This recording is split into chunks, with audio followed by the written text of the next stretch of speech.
ریاستی election commission نے آج بلدیاتی انتخابات سے متعلق سپریم کورٹ کی سماعت کے پیش نظر 92 میونسپل کونسلوں اور 4 نگر پنچایتوں کے انتخابات ملتوی کرنے کا اعلان کیا ہے۔ ریاستی الیکشن کمیشن نے 8 جولائی 2022 کو ان انتخابات کا اعلان کیا تھا۔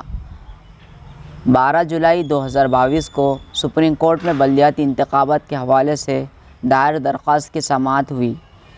شہریوں کے پسماندہ طبقے کے بارے میں وقت کمیشن کی طرف سے دی گئی رپورٹ اس وقت حکومت نے سپریم کورٹ میں پیش کی تھی۔ نیز اگلی سماعت 19 جولائی 2022 کو ہوگی۔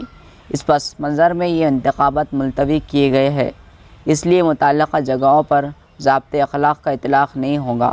ریاستی الیکشن کمیشن کی پریس ریلیز میں کہا گیا ہے کہ نظر ثانی شدہ انتخابی پروگرام مقررہ وقت پر دیا جائے گا۔